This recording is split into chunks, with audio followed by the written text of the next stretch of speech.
wabarakatuh. Bismillahirrahmanirrahim. Hasbiya wa tawakkaltu 'ala Allah wa tasamtu billahi fawatu amri ila Allah. Ma syaa Allah la quwwata illa billah. Allahumma shalli wa sallim ala sayyidina Muhammad al-Fatih lima ughliqa wal khatim lima sabaqa wan nasil haqqi bil haqqi wal hadi ila siratikal mustaqim sallallahu ala alihi wa ashabihi haqqa qadrihi wa miqdaril azim. Amma ba'du. Wa ya ibadallah usikum wa ya ibadallah faqad fatal ittaqullaha qad wa la tamutunna illa wa antum muslimun. Al-ayat. Alhamdulillah wa syukurna wa la haula wa la quwwata illa billah. Bapak Ibu sekalian yang berbahagia, jamaah salat subuh Masjid Raya Asmaul Husna di Gading Serpong, dan juga para asar, para hujat, para kiai, para sepuh, dan semua yang hadir yang Allah muliakan, Allah berikan kebaikan yang tiada putusnya. Mari kita bersyukur atas kehadirat Allah Subhanahu wa taala, atas qudrat dan iradatnya kita semua bisa berkumpul, saling bermuajahah, saling bersilaturahim, dan alhamdulillah pada saat ini masih diberi kesempatan untuk sholat rawatib, dan juga sekarang kita menjalankan perintahnya, yaitu menegakkan majelis-majelis ilmu, menegakkan dinul Islam di muka bumi ini. Dan mudah-mudahan dengan kita mengkaji ilmunya Allah dan ilmunya Rasulullah, maka kita semua mudah-mudahan Allah berikan semua kebahagiaan di dunia wal akhirah. Baik Bapak Ibu sekalian, sebelum kita mulai kajian kita hari ini di hari Kamis, bertepatan tanggal 25 Desember, di hari libur ini, mudah-mudahan Allah memberikan keberkahan, rahmat dan hidayah kepada kita semua. Dan bagi Bapak Ibu yang sedang terkena musibah, Allah hilangkan musibah dan segala bala dan bencananya. Allah angkat semua segala penyakit dan segala kesusahannya, dan Allah berikan kemudahan untuk melunasi hutang-hutangnya, terhindar dari para dosa riba, dan Allah mudahkan untuk melangkah menuju Baitullah Mekah Al-Mukarramah dan menuju makam Nabi Muhammad SAW di Madinah Al-Munawwarah. Amin ya rabbal alamin. Baik, sebelum kita mulai, mari kita sama-sama menyampaikan jiadah Fatihah bagi guru-guru Al-Fakir, saya Eko Trisno, karena ilmu ini musalsal sanadnya melalui beliau-beliau sampai ila Rasulullah SAW. A'udzubillahi minasyaitonir rajim. Bismillahirrahmanirrahim. At-tahiyatul mubarakatuh shalawatut thayyibatu lillah. Assalamualaikum warahmatullahi wabarakatuh. Asyhadu an la ilaha illallah wa asyhadu anna Muhammadar Rasulullah. Allahumma shalli ala sayyidina Muhammad. Ya Allah ya Rahman ya Rahim. Kami semua mengucapkan syaratul Fatihah. Mohon ya Allah fadilahnya Engkau sampaikan kepada junjungan kami Nabi besar Muhammad SAW, keluarganya, para nabi, para rasul, para sahabat Nabi Muhammad SAW, keluarganya, Sayyidina Abu Bakar Siddiq, Sayyidina Umar, Sayyidina Umar bin Khattab, keluarganya, Sayyidina Utsman bin Affan, dan Sayyidina Ali Karim Warja, keluarganya. Dan mohon disampaikan kepada Syekhuna Syekh Abdul Qadir Az-Zalin Al-Gawd Al-Qudul, Syekh Ahmad Rifai, Syekh Ahmad Badawi, Abu Sa'ad Al-Sadri, saya Ahmad Tijani, saya Abu Yazid Al-Bistami, saya juga di Al-Baghdadi, dan juga mohon sama kepada para awliya, para syuhada sekitarnya, Sayyidul Syahada Sayyidina Hamzah bin Abdul Muttalib, dan juga mohon para wali sama kita najari, dan mohon disampaikan kepada seluruh malaikat Allah, seluruh aparat-aparat yang langit di sisinya, dan guru-guru kami, khususnya Al-Imam Ki Haji, dan guru-guru kami yang lainnya beserta keluarganya, dan kedua orang tua kami, dan semua yang hadir di sini beserta keluarganya. Sallallahu alaihi Fatihah. Bismillahirrahmanirrahim. Ya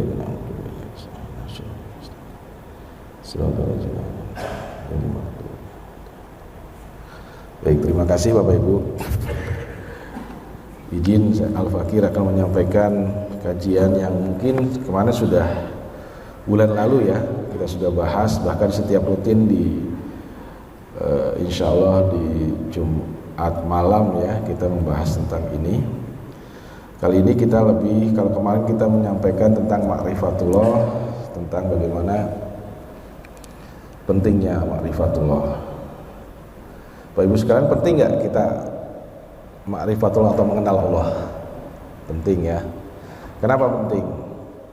Karena ya sesuai dengan surat Az-Zariyat ya, ayat 56, wa ma khalaqtul jinna wal insa illa liya'budun, tidak kuciptakan jin dan manusia melainkan hanya untuk beribadah kepadaku, pada Allah, atau mengabdi.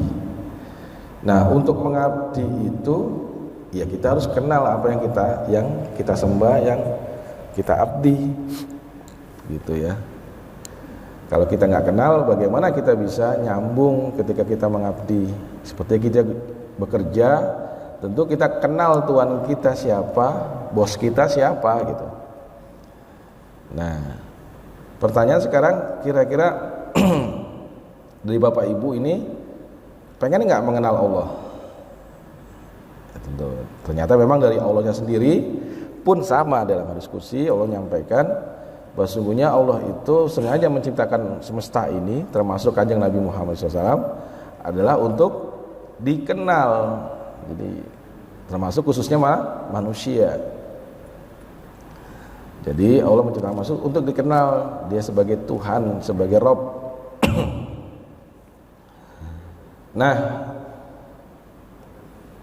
pertanyaan sekarang bagaimana? Allah itu maha. Ingat, Allah tidak serupa dengan makhluk. Sementara setiap hari kita melihat makhluk. Nah, bagaimana tuh? Kita yang tidak maha, yang terbatas, Allah yang maha tidak terbatas. Bagaimana kita bisa mengenal Allah? Sementara awalaudin ma'rifatullah, awal beragama, awal menegakkan dinul Islam adalah ma'rifatullah, mengenal Allah. Bayangkan kalau yang belum mengenal Allah, bagaimana caranya? Nah, itu kan.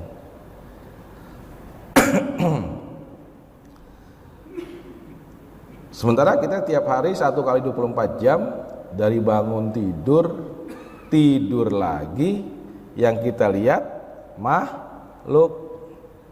Diri kita, istri kita, betul nggak? Terus tanaman atau hewan atau sekeliling kita, benda-benda yang ada di sekeliling kita, bumi yang kita pijak ini, langit yang kita pandang, itu makhluk semua. Nah, terus bagaimana caranya supaya kita mengenal Allah? Nah, sesuai dengan nama masjid ini kan, nama masjid apa? Asmaul Husna. Nah, nama-nama Allah yang baik. Nama Allah itu didasarkan kepada apa? Sifatnya Allah. Nah, ada sifat, ya, ada af'alnya, ya, ada zatnya, ada perbuatannya. Nah, ini harus kita sadari. Nah, saya mau kasih ilustrasi gini. Pernah ngelihat di TV itu orang bahasa isyarat yang orang bisu tuh? Yang dikasih isyarat gitu-gitu kan? Ya, mohon maaf kalau ada yang kaum difabel ya. Itu saja dengan bahasa gerakan orang itu bisa berkomunikasi, bisa menjadi ucap, gerakan menjadi ucap. Sebatas manusia saja yang punya keterbatasan sebagai difabel, dengan bahasa isyarat gerakan berubah menjadi ucapan. Apa pelajarannya dari situ? Nah, jiwa yang atau ruh yang masih hidup, yang lagi tidur maupun yang sudah wafat. Nah, di sini kita coba. Berarti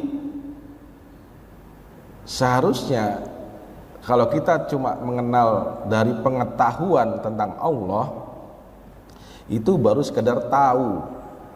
Apa contoh misalnya tadi Allah Maha Pengasih, Maha Penyayang. Tahu nggak Allah Maha Pengasih, Maha Penyayang? Oh, tahu Ustaz. Allah Maha Baik. Ya tahu saya Allah Maha Baik. Ya. Terus pertanyaannya apa sekedar tahu? Nah, jadi tidak boleh sekedar tahu, harus merasakan bahwa dalam sanubari kita, dalam kehidupan kita, dalam gerak laku kita benar-benar Allah itu yang Maha Rahman, yang Maha Rahim. Terus kita rasakan, oh iya Allah Maha Baik, Allah Maha Kasih, Maha Sayang. Apa buktinya? Ya rasakan dalam kehidupan kita apa yang menjadi bukti di diri kita masing-masing, yang kemudian kita rasakan benar-benar kalau bukan Allah nggak mungkin seperti ini. Nah, di tiap kehidupan kita ada tempo-tempo kejadian peristiwa yang di situ kita merasakan betul Allah benar-benar hadir dan menolong serta juga terlibat di dalam kehidupan kita, sehingga kalau bukan Allah nggak mungkin. Apa isyaratnya? Allah itu Maha Baik. Allah tahu manusia itu tempatnya lupa. Apa? Tempatnya lupa. Maka Allah yang Maha Baik selalu mengingatkan di dalam setiap peristiwa, setiap kehidupan kita. Yang paling gampang deh kita rasakan nafas kita. Zaman Covid, orang-orang begitu khawatir dengan kematian. Sesuai dengan surat Al-Baqarah 154 ya. Pasti, walau ya pun pasti Allah akan menguji dengan apa? Ketakutan, ya kan? Kekurangan harta, ketakutan akan kematian dan sebagainya. Nah, di situ kita paham, oh, kalau bukan Allah menyelamatkan kita dari bencana Covid 2 tahun kemarin itu 2019-2020 ya, nggak mungkin kita bisa hidup sampai saat ini. Banyak saudara-saudara kita yang sudah mendahului kita, terutama yang waktu kena Covid-nya namanya Delta ya, jenisnya itu banyak yang tumbang, banyak yang berpulang. Dan pada zaman itu pun kita merasakan betapa kematian sangat dekat. Setiap saat innalillahi wa inna ilaihi rajiun, betul nggak? Dan tercatat loh, rapi tuh. Pokoknya sehari itu berapa yang mati, berapa yang wafat ya, berapa yang berpulang. Itu setiap kelurahan, setiap RW, setiap kecamatan, setiap kabupaten, provinsi, sampai negara nasional tercatat hari itu siapa yang dipanggil sama malaikat Israel. Detail ya, zaman itu tercatat semua itu. Bayangkan tuh. Apa? Kan harusnya kita dapat pelajaran bagi yang seorang mukmin, itu pun juga ayat-ayat Allah. Ya. Maka untuk mengenal Allah, Allah kirim utusannya siapa? Nabi Muhammad. Kenapa?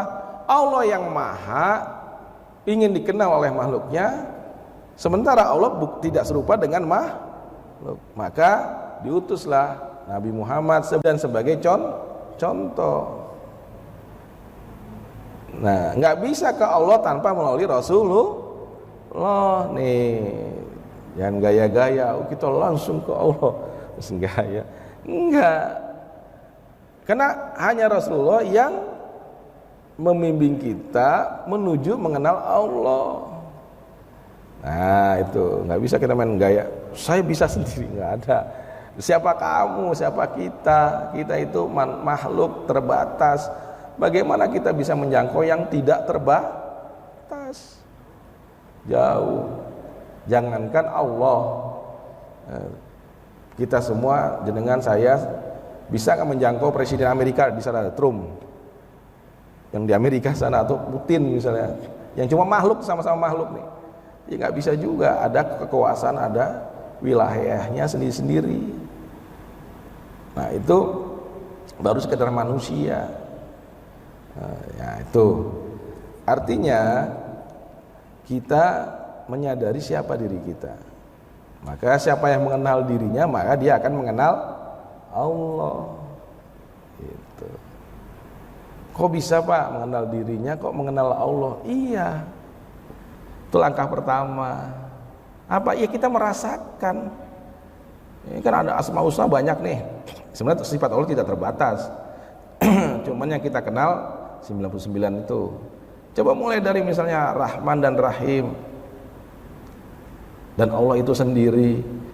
Bagaimana? Oh iya, Allah itu ada ya. Buktinya apa? Buktinya ada Allah apa? Ya adanya kita. Pak, waktu ke desa itu begitu mudahnya seorang petani itu tahu bahwa Allah itu ada, dibanding para akademisi yang berkutat dengan buku-buku tebal, terjebak dengan filsafat dan pemikiran, hingga akhirnya dia menafikan keberadaan Tuhan itu sendiri. Na'udzubillah min dzalik.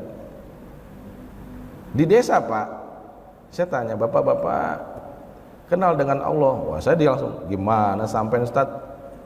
Masa nggak kenal sama Allah? Masa nggak tahu ada Allah? Allah itu ada. Di kami, Pak, di mana ada letong? Tahu letong? Letong tuh kalau di desa namanya tai sapi. Di mana ada tai sapi pasti ada sapinya. Sesederhana itu orang-orang di desa memaknai keberadaan Tuhan. Ya, baru kesadar. Saya langsung, iya, keren. Ya, memang orang-orang desa itu kan lugu ya, umi kalau bahasa Arabnya umi, polos. Dia jujur ya, jujur dari hatinya. Iya. Nah, orang-orang yang lugu gitu mudah sekali. Ya, adanya letong, ya pasti ada sapi. Nggak mungkin ada tai sapi, nggak ada sapinya. Oh, bayangin coba. Oh, itu udah akidah banget tuh. Nah, udah yakin keberadaan. Benar, Allah itu ada. Buktinya apa? Ya adanya kita. Bahkan di surah Al-Baqarah, silakan buka itu 115. Dimanapun kita menghadap, milik Allah lah timur dan barat, kemanapun kita menghadap, disitulah wajah Tuhanmu, wajah Allah. Bukan berarti ibu ini Allah, masnya ini Allah, enggak. Di balik penciptaan kita sebagai manusia, di situ ada kekuasaan Allah, ada identitas Allah di situ. Contoh misalnya, katakanlah saya pakai rancangan Ivan Gunawan. Orang-orang tahu model kayak Ivan Gunawan yang gitu tuh. Artinya apa? Orang tahu itu karya desainer dari si Ivan Gunawan misalnya. Atau misalnya kita melihat HP, oh itu Samsung itu, kita tahu. Nah, artinya di tiap wajah kita, namanya wajah itu apa? Di KTP itu kalau yang dipotret apa? Wajah, apa? Simbol identitas. Bayangin orang kalau nggak ada wajahnya bagaimana? Badan doang nih. Berarti kalau wajah itu apa? Simbol identitas. Artinya kemana pun kita menghadap, disitulah kita melihat identitas Allah, perbuatannya Allah. Bagaimana saya melihat bapak ibu, di situ Allah berbuat dari bapak ibu, dari mulai kecil tulangnya yang keras kok bisa mengembang sampai besar. Kalau dipikir ya, kalau kita korban, kita potong tuh sapi, ada tulang itu kan keras ya. Kok bisa dia numbuh berkembang benda yang keras, padahal kita sendiri tidak bisa menciptakannya. Hatta walaupun itu nyamuk sekalipun, waktu kita korban ada nyamuk nempel di si sapinya, si kebonya, kita pun nggak bisa menciptakan nyamuk. Jangankan nyamuk, bikin prototipenya aja loh, bentuk nyamuk, bikin replikanya. Di dalam nyamuk itu ada garis-garisnya, di dalam garis-garis itu ada bakterinya, di dalam bakteri itu ada bentuknya, ada alat kelaminnya. Kayak apa coba? Bikin replikanya itu kita nggak mampu, nggak bisa detail. Paham ya, Bu ya? Nah, itulah kita. Oh, berarti kita tuh apa? La haula wala quwata illa billahil azim. Kita itu bukan siapa-siapa. Kita ini suatu makhluk yang tiada daya upaya selain memang yang diberikan oleh Allah. Bahkan ketika Rasulullah Mi'raj, assalamualaikumnya kepada Allah apa? At-tahiyatul mubarakatus sholawatut thayyibatulil Maka kayak tadi saya menyampaikan surat Fatihah, mohon sama Allah, pakai mengetuk pintu langitnya Allah dengan itu. Jadi saya kalau berdoa diawali dengan tasyahud awal. Karena itu yang diajarkan Nabi ketika kita mengetuk pintu langit, pintunya Allah tuh. Ketika Rasulullah sampai di arsy-nya Allah, Sidratul Muntaha. Itu. Ya kalau ke manusia kan ke rumah Bapak nih, saya pasti baca Assalamualaikum Pak. Oh iya, ada tamu. Ya kepada Allah, ya itu Pak. Itu rahasianya. Keren ya Nabi Muhammad ya, mengajarkan kita ya. Coba apa coba? At-tahiyatul apa? Segala kehormatan milik, segala keselamatan milik, segala kebaikan milik. Paham nih? Saya ulangi. At-tahiyatul mubarakatus sholawatut thayyibatulillah. Segala kehormatan, segala keberkahan, segala keselamatan, segala kebaikan milik. Pertanyaannya, kita punya kehormatan enggak? Enggak punya. Segala kehormatan milik siapa? Allah. Segala keberkatan, kita punya kebaikan milik Allah. Kebaikan itu milik Allah, bukan milik kita. Keselamatan milik Allah, bukan milik kita. Jangan sok-sok kuat dan memberi, jago bisa memberi selamat, enggak. Memberi apa? Sedekah bukan milik kita kok. Kita cuma ketitipan. Tuh, harus paham ke arah sana. Itu praktek kita untuk mengenal Allah. Jadi kalau kita beramal, melakukan suatu kegiatan baik, ya itu dari Allah, anugerah. Kita berdoa saja diizinkan sampai ke masjid ini pun itu anugerah dari Allah. Masih banyak orang di luar yang nggak bisa ke masjid, di rumah sakit. Bayangin, pelajaran berharga itu kalau di rumah sakit ya Pak. Ya, rumah sakit itu terbaring, bahkan ada yang menunggu, dan banyaklah. Apa yang di ruang ICU kemarin, bibi saya tuh, oh ya Allah. Jadi setiap peristiwa itu kita jadikan sarana untuk mengenal Allah. Kenapa? Peristiwa itu ya sebenarnya adalah kalamnya Allah. Ya, di surat Al-Qalam itu ayat 1 dan 2, nun ya, demi pena, demi kalam.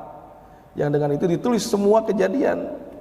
Jadi Allah ketika menciptakan alam semesta itu salah satunya menciptakan kalam yang menulis di Lauhul Mahfuz semua apa riwayat kehidupan kita, takdir baik dan buruk kita.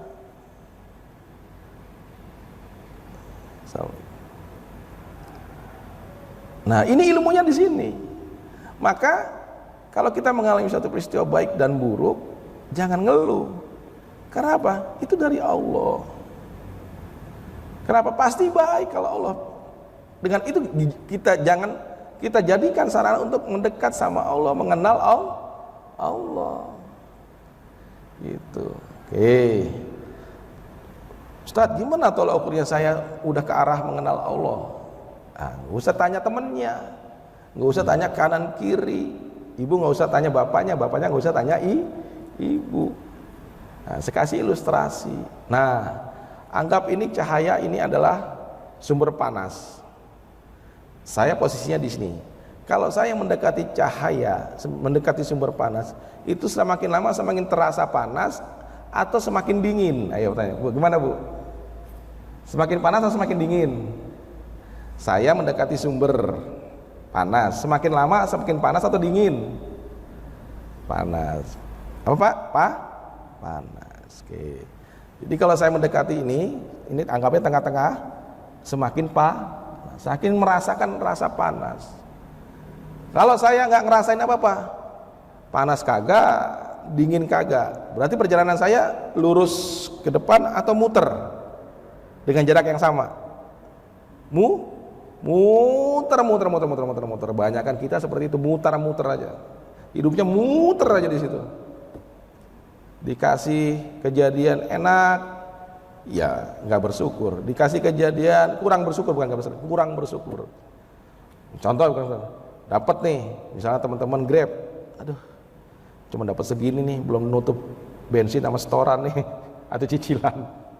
Pernah gitu nggak teman-teman? Atau orang dagang nih, waduh belum dapat batinya nih.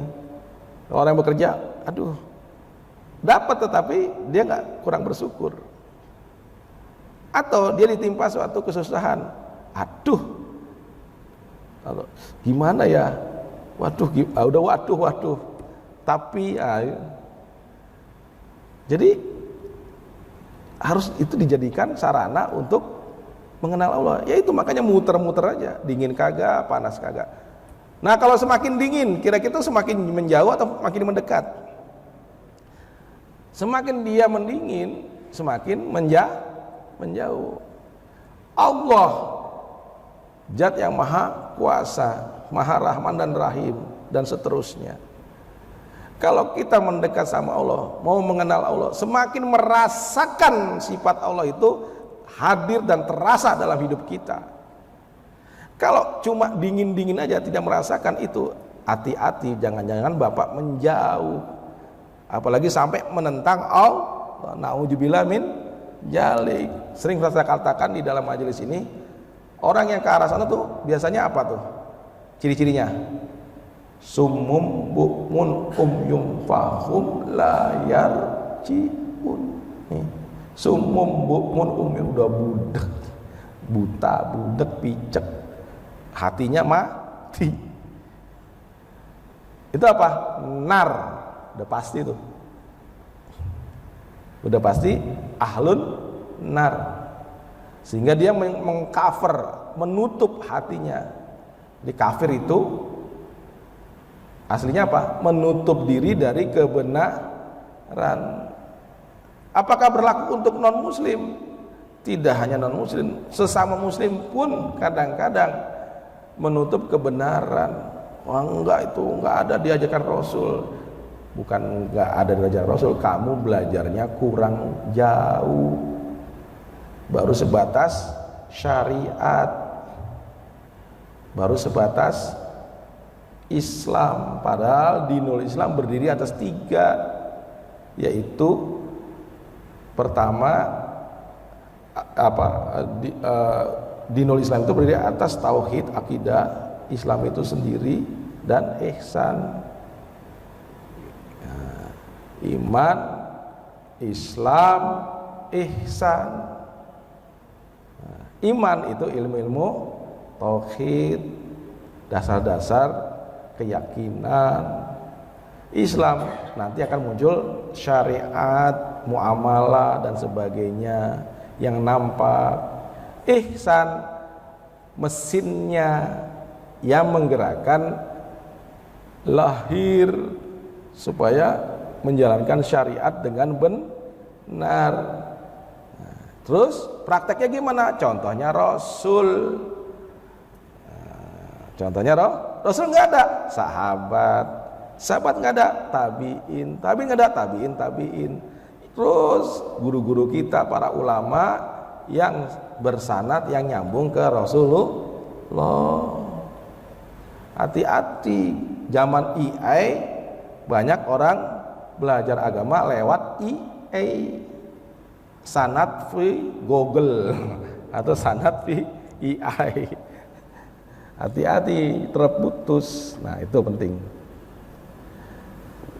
Nah kemudian bagaimana kita menafikan Rasulullah? Nggak bisa, karena jalan kita menuju Allah juga melalui Rasulullah, tangganya begitu.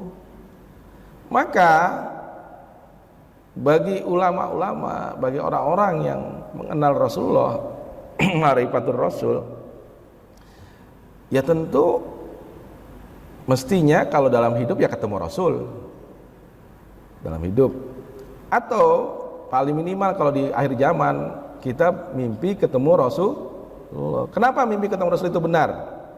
Kenapa? Karena hanya Rasul yang tidak bisa diserupai oleh iblis. Nah, jadi tangganya tuh.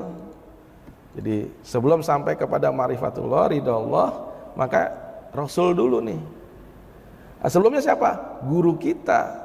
Sebelum siapa? Orang tua kita. Sebelum siapa? Diri kita. Ridho diri, ridho orang tua, ridho guru, ridho Rasul, dan ridho Allah. Tuh tangganya. Nah, diri kita aja kagak kenal siapa kita. Orang tua kita juga nggak kenal. Buktinya kita nggak kenal orang tua. Seberapa banyak bapak ibu mengingat jasa orang tua. Kalau yang masih hidup seberapa kali ibu bapak menelpon tiap hari atau menghubungi atau bersilaturahim. Orang tua mertua sama. Tuh. Sebenarnya ada pelajaran dari orang tua kita. Jadi saya karena memang menjalankan ilmu ini berdasarkan apa yang disampaikan guru saya, jadi mengamati peristiwa, menyelami peristiwa dari apa yang dihadirkan oleh Allah melalui kalamnya Allah. Pelajarannya apa? Ternyata saya punya mertua masih hidup, itu ternyata tiap hari itu kangen sama istri saya sama saya. Padahal anaknya banyak gitu. Jadi kalau kita kemana-mana, ini pelajaran karena saya praktek kan, harus praktek. Nah, dikangenin. Loh, orang tua saja itu punya rasa kepada kita, manusia ya. Kita pun sama. Nah, artinya apa? Oh, ternyata cinta saya, cintanya istri saya berdua disambut sama mertua saya. Dipahami ya? Contohnya apa? Begitu main, kemana aja lo? Kagak nyamba-nyamba. Merat aja pergi aja. Orang Betawi, orang tua saya, mertua saya orang Betawi. Kemana aja lu katanya, kagak nyamba-nyamba ini. Perasaan padahal kita tiap hari ketemu, padahal itu saking pengen deketnya. Orang tua tuh pengen kita selalu ada di matanya. Nah, Allah pun sama. Sehari minimal kita dipanggil Allah berapa kali? 5 kali. Nah, maaf kadang-kadang ya termasuk mungkin al-fakir.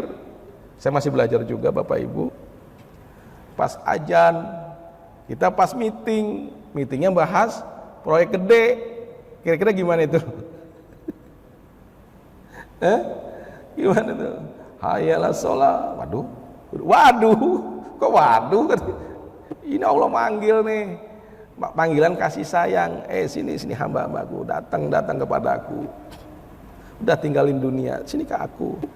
Kenapa? Kalau kita mendapat Allah, dunia ngikut nggak? Dunia ngikut nggak? Ngarang Ustaz. Beneran. Rasulullah menyampaikan pada sahabat-sahabatnya.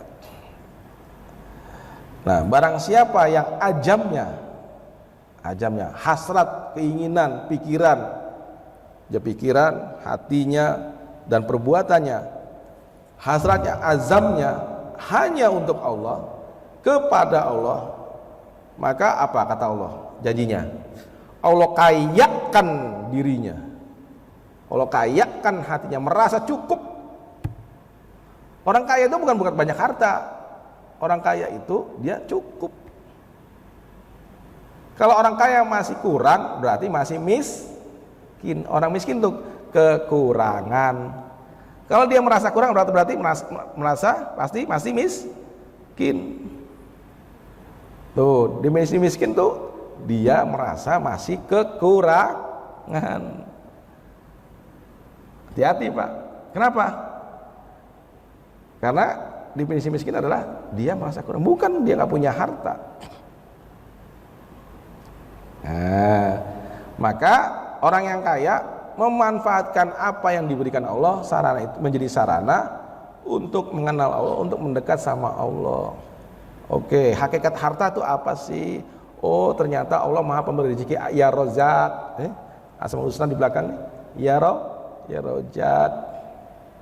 Terus kemudian kita diberi amanah sama Allah untuk mengelolanya. Maka amanah itu sebagai khalifah fil ardh harusnya merusak atau merawat. Harusnya merawat ya, dan memeliharanya supaya menjadi sarana kita ibadah kepada Allah. Kebanyakan kita merusak nggak? Merusak diri kita nih. disakiti diri kita, ya apapun bentuknya menyakiti diri kita. Salah satunya apa? Mungkin manusia normal harusnya ya 24 jam, 8 jam istirahat, kita menyiksa diri kita di luar tugas ya.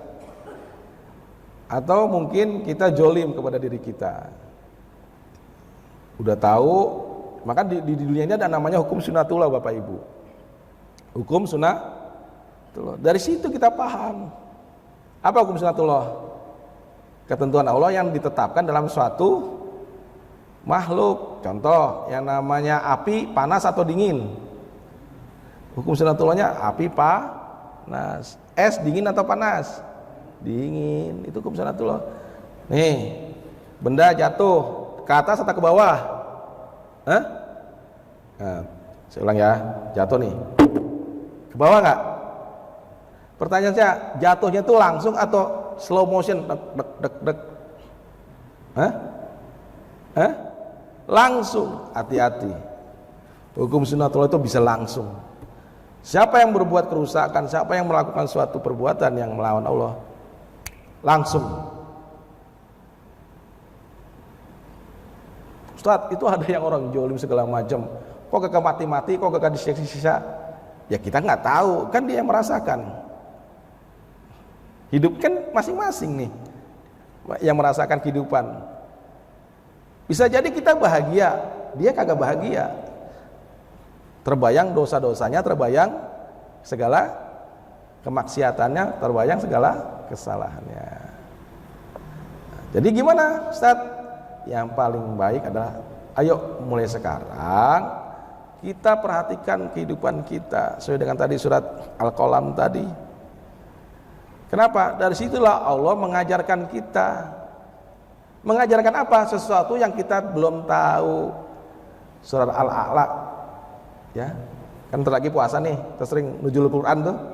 Iqra bismillahirrahmanirrahim, khalaqal insana min iqra wa rabbukal akram allazi alamal bil qalam. Tuh nyambung ke situ. Jadi Allah mengajarkan melalui apa? Melalui qalam, melalui pena tadi. Apa pena? Yaitu setiap peristiwa kejadian yang kita alami, dari mulai bangun tidur, terus tidur lagi, Mbah Surip dong. Kan hidup cuma gitu, diulang-ulang 24 jam, betul nggak? Nah, jangan lengah. Hidupnya cuma diulang-ulang gitu aja. Nah, jangan sampai kita terpeleset di situ. Maka manfaatkan kejadian itu sebagai sarana mengenal Allah. Jangan dirusak, jangan disia-siakan. Nah, pelajaran apa? Contoh tadi saya kejadian mertua saya kangen. Saya jadikan itu sarana untuk mengenal Allah. Oh, ternyata Allah pun sama. Setiap hari kangen sama kita. 5 kali dipanggil, kemari dah. Kan sama tuh. Saya dapat pelajaran mertua. Aduh, ternyata tuh segitu mudahnya Allah sama kita. Padahal Allah tuh dekat nggak? Dekat, bahkan lebih dekat dari ulat leher kita. Berarti harusnya kita untuk ma'rifatullah mudah atau sulit? Hah? Halo? Untuk mengenal Allah mudah atau sulit? Mudah. Maka mohon sama Allah. Langkah pertama apa? Tiap kita bangun tidur, ya kita bersyukur dong, karena kita ingin mengenal Allah. Bersyukur ya Allah. Biasa kan baca doa kan? Baca doa tidur kan bentuk rasa syukur tuh kan. Rasulullah ngajarin. Tuh bayangin Rasul sampai detail ngajarin, oh bersyukur alhamdulillah ahyana ba'dama wa nusur ya Allah saya bersyukur ya. Nah, kemudian setelah apa? Mohon ampun sama Allah, ya Allah saya mohon ampun karena selama ini saya merasa mampu, hari kemarin hari ini merasa mampu kehidupan ini, padahal aslinya saya la haula wala quwata, saya mohon ampun atas kesombongan saya, merasa mampu saya kepadamu ya Allah. Berikutnya apa? Mohon petunjuk agar hari ini benar-benar Allah bimbing, Allah benar-benar Allah membersamai perjalanan hidup kita. Nah, Bapak Ibu mau bersama Allah atau mau bersama selain Allah? Halo? Ibu mau bersama Allah atau selain Allah? Bersama Allah. Bapak mau bersama setan apa bersama Allah? Ya bersama Allah. Maka tautkan awal hari dengan Allah, diajarkan sama Nabi Muhammad SAW. Common sense orang ya, umumnya orang. Beda kalau yang memang rajin tahajud segala macam, udah dari awal sudah mulai. Tapi yang umumnya manusia normal yang awam, bangun tidur, sholat subuh sebaiknya, kemudian beraktivitas kan itu kayak as usually, seperti rutinitas saja. Bangun tidur lagi, bangun tidur lagi. Hatta walaupun liburan nih, kan musim liburan nih, libur kemana, tetap tidur kan? Masa nggak tidur? Aneh, ya kan? Loh, saya ngalami Pak, sesibuk-sibuknya manusia tetap tidur, ya kan, bisnis, pulang sampai jam 3. Tapi pas di mobil, kebetulan ada supir waktu itu, ya saya tidur di mobil kan, di pesawat, ke Timika, kemana, apa ke keliling Indonesia, Samarinda, balik ke Papua segala macam, ya tidur kan di pesawat, tetap tidur. Karena manusia punya keterbatasan. Ingat. Dan la haula wala quwata. Kan sama mohon ya Allah, saya dibimbing, diberi petunjuk di jalan yang lurus. Jangan ingat loh. Ya Allah, saya mohon dibimbing di jalan yang lurus. Kenapa? Jalan yang lurus pasti an'amta ala. Orang di jalan yang lurus pasti bahagia. Ya pasti orang yang bernikmat itu bahagia apa susah. Nah, yang kedua, mohon kita mengenal Allah. Ilahi anta maksudi waridoka mazrubi atini mahabbataka wa ma'rifataka. Ya Allah, engkaulah tujuanku. Ilahi anta maksudi waridoka mazrubi, ridhomu yang kami harapkan. Atini mahabbataka, ya Allah, mudahkan, mampukan, gerakkan, bimbing agar selalu mencintaimu dan mengenalmu. Pernah doa gitu? Jarang. Ayo doa, ya minimal, ya Allah, mudahkan saya, mampukan saya dengan izin ridhomu untuk mengenalmu ya Allah. Gitu. Karena Allah sendiri sudah nyampaikan, makhlukku, datang. Aku ingin dikenal.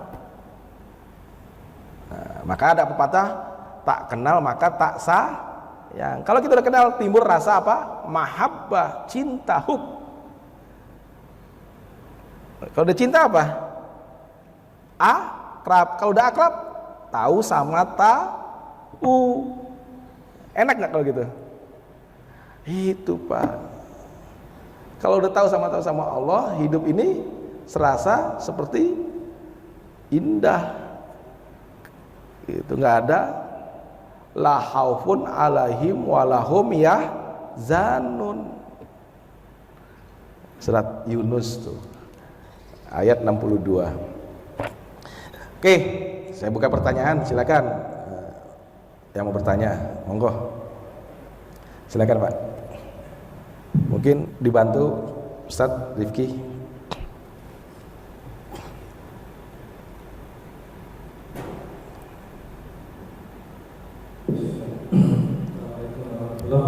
Waalaikumsalam warahmatullahi wabarakatuh. Mungkin karena tidak tahu saya belum paham sih. Jadi gini. Kalau Allah kan pasti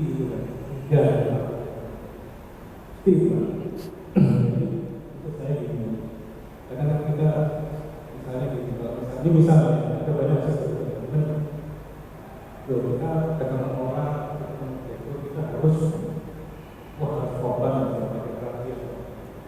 Jadi gimana dengan Allah? Maksudnya perbandingan itu enggak, saya nggak paham. Saya pernah tahu semacam sifatnya manusia itu penciptaan, membandingkan dengan penciptaan. Kan itu pasti beda. Kalau kita salah, ada Allah, berarti saya harus menyalahkan orang. Buat apa? Karena penciptaan itu pasti beda. Jadi saya pernah paham.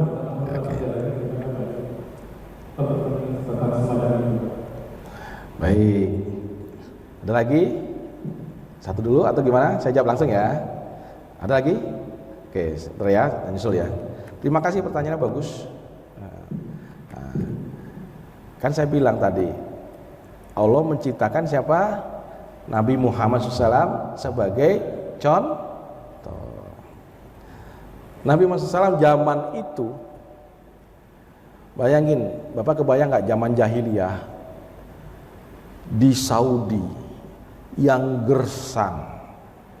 Oke, kebayang ya? Psikologis, sosiologis zaman itu ya. Oke. Kemudian diturunkan di tahun ke-13 perintah sholat. Salah satu syarat sholat adalah wudu. Paham ini? Jadi Allah kan sudah menciptakan. Allah sendiri tadi benar, Allah sendiri kita nggak mungkin menjangkau Allah. Maka ada contoh prototipe-nya untuk mengenal Allah, untuk dekat sama Allah, Nabi Muhammad. Nabi Muhammad SAW mengajarkan kepada kita untuk ketemu Allah sebelum sholat, kamu wudhu, bersihkan dirimu dulu.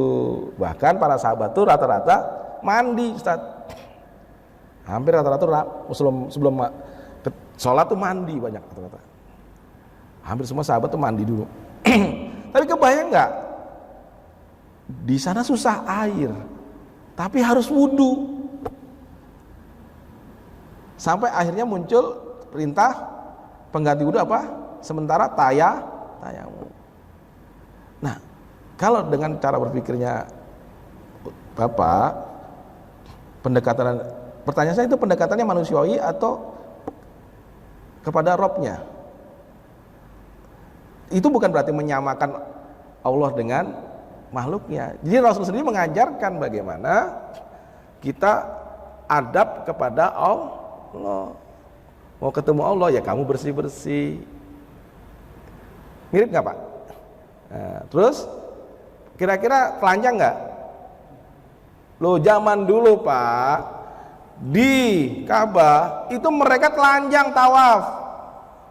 Bapak tahu pakaian wanita, maaf ya ibu-ibu, pakaian wanita Arab zaman dulu sebelum disuruh memakai hijab. Maaf, udelnya doang Pak, sama ini tutup kain tipis. Maka kemudian kenapa tiba-tiba muncul mangkola tuntutlah ilmu walaupun sampai ke negeri timur, bukan negeri Cina, sebenarnya negeri timur. Kenapa? Karena di negeri timur tuh orang sudah pakaiannya lengkap, udah ketemu yang namanya kain. Tutuplah auratmu. Nah, kalau kita memahami konteks itu, berarti Rasulullah mengajarkan kepada kita adab kepada Allah, seperti itu Pak. Bukan berarti menyamakan dengan Bapak bandingkan dengan kita ketemu direktur, enggak gitu arahnya.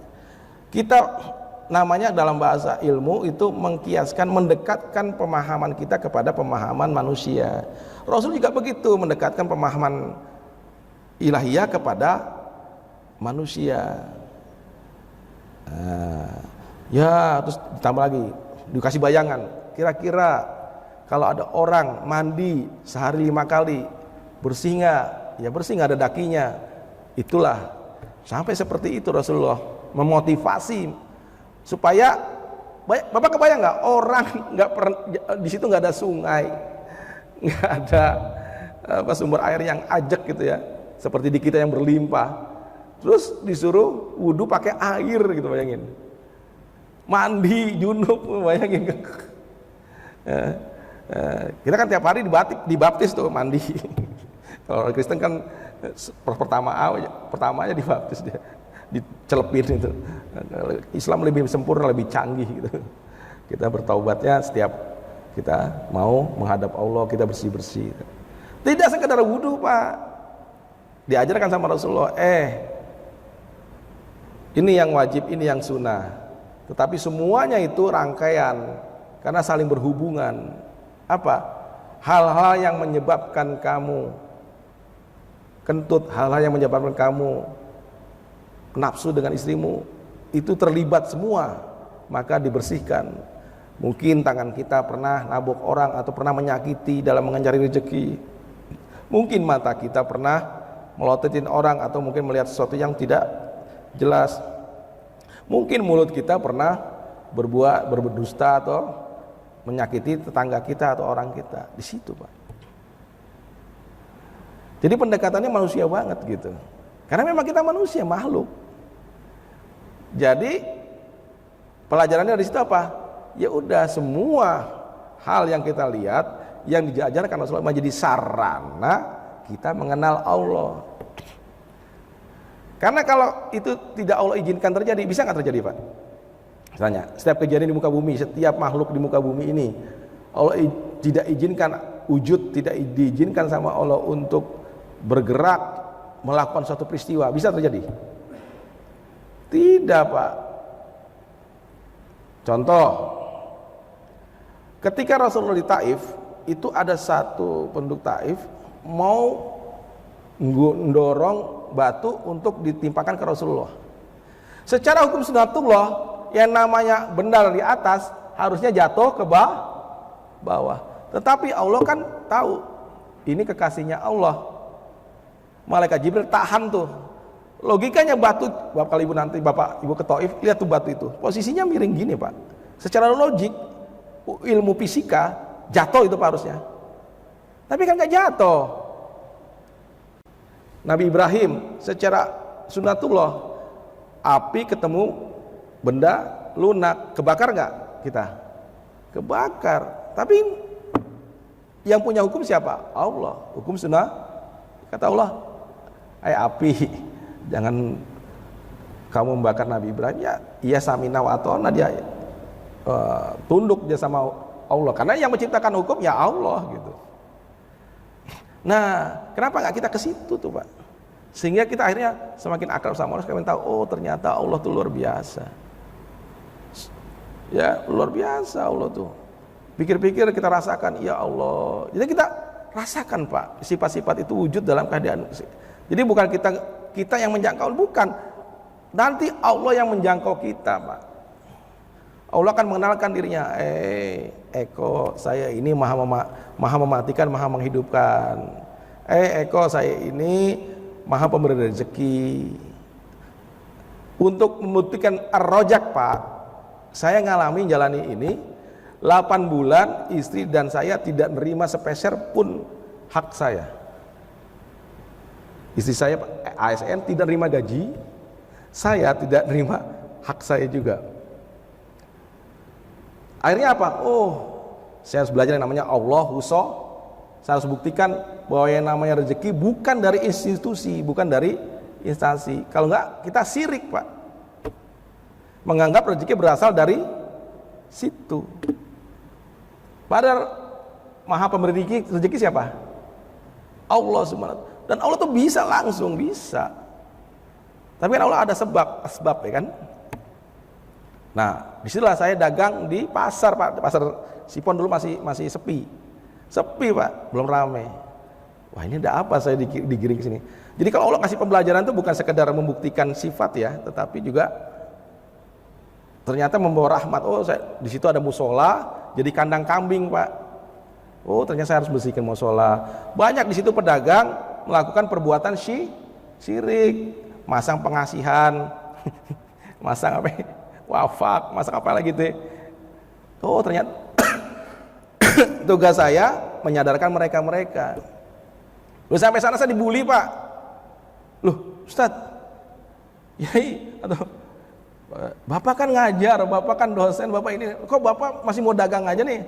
Ah, lagu-laguan nih katanya. Padahal asli saya dibikin sama Allah, dibuat saya harus dagang kopi, Pak. Nah, saya cerita, karena praktek ini, ilmu ini bukan ilmu sekedar praktek, Pak. Oh, ternyata Rasulullah tuh, yang Rasulullah juga sama. Rasulullah, Pak, 3 tahun, ayo diboikot. Ayo gimana sampai makan daun-daunan itu.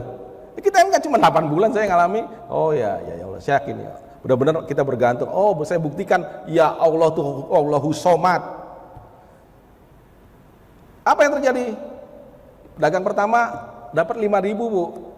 Sedangkan jajan anak saya sehari saya kasih istri nih tuh 5.000. Nangis istri saya.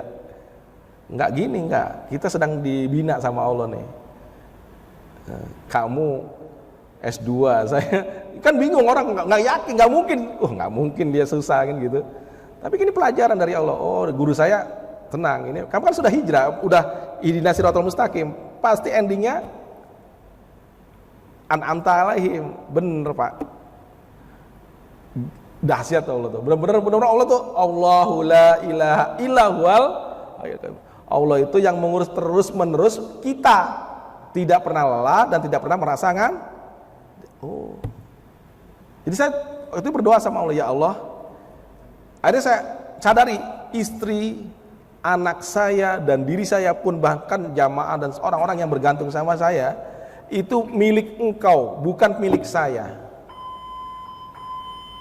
Maka rezekinya adalah di dalam tanggungan Engkau. Ya Rojak, mohon rezeki untuk mereka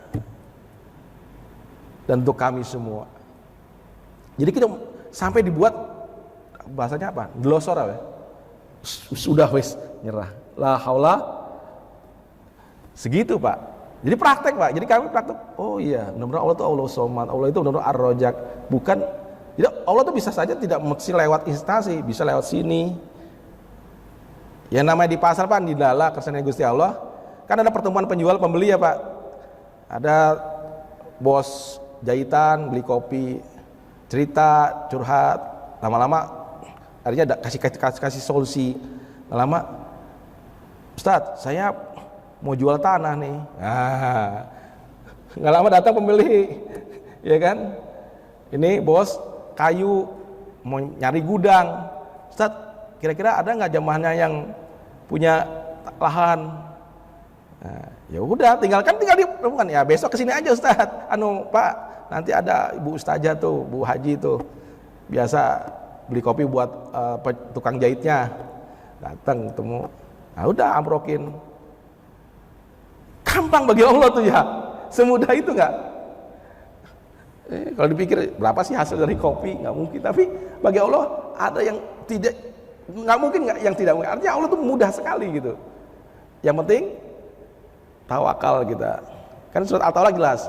Barang siapa yang bertawakal dan bertakwa sama Allah, maka Allah datangkan rezeki yang dari jalan yang tidak disangka, dan Allah menjamin kebutuhan kita. Itu Bu. Jadi kita tinggal di gini loh. Allah mau lihat istiqomah kita tuh sampai di mana. Kita tauhid kita, keyakinan kita kepada Allah tuh sampai sejauh mana. Gitu Pak ya. Mohon maaf jadi melebar kemana. Tapi enggak, saya harus ngomong gini karena apa? Kalau enggak saya ngomong sesuatu yang tidak saya kerjakan, kabura inda maktan, amat besar kemurkaan Allah kepada saya. Maka nggak mungkin saya ngajak jamaah ke neraka kan. Maka saya harus sampaikan sesuatu yang pernah saya praktekkan agar apa? Menjadi pelajaran. Bukan berarti saya sombong, enggak. Karena nggak mungkin saya menyampaikan pelajaran yang belum saya kerjakan. Gitu Pak. Itu guru saya ngajarkan gitu. Ada ilmu, laksanakan. Karena yang namanya ilmu bukan sekedar teori. Ilmu menjadi ilmu jika kamu laksanakan, kamu amalkan, kemudian dia menjadi nur, cahaya. Cahaya itu yang akan membimbing kamu ke jalan yang lurus dan menuju Allah. Allah nanti menyambutnya. Jadi jangan takut Pak. Kita semakin semakin kita rasakan Allah itu wujud, sifat-sifat Allah Rahman Rahim, semuanya sifat-sifat Allah wujud dalam kehidupan kita, berarti track kita sudah benar ke arah yang lurus. Karena endingnya pasti an'amta alaihim, pasti nikmat, pasti bahagia, ya gitu Pak. Oke, ada lagi mungkin? Silakan. Ya, silakan.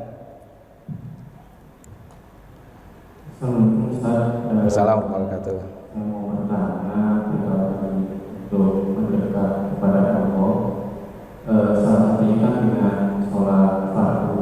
Nah, agar kita mendekat dan memahami pendekatan itu dengan salah satunya dengan sholat, bagaimana caranya agar sholat itu khusyuk dan kita paham gitu, bukan hanya sekedar baca Fatihah, surat pendek, baca dan lainnya, itu kan seperti rutinitas biasa. Nah, bagaimana cara mendekati dengan kita itu biar paham itu makna Fatihah, makna sujud agar kita itu ketika sholat bukan hanya khusyuk dengan bacaannya aja, tapi dengan artinya. Terima kasih Brother Ustaz. Baik, terima kasih. Nah, sebenarnya kalau Jumat malam 1 sering kita pernah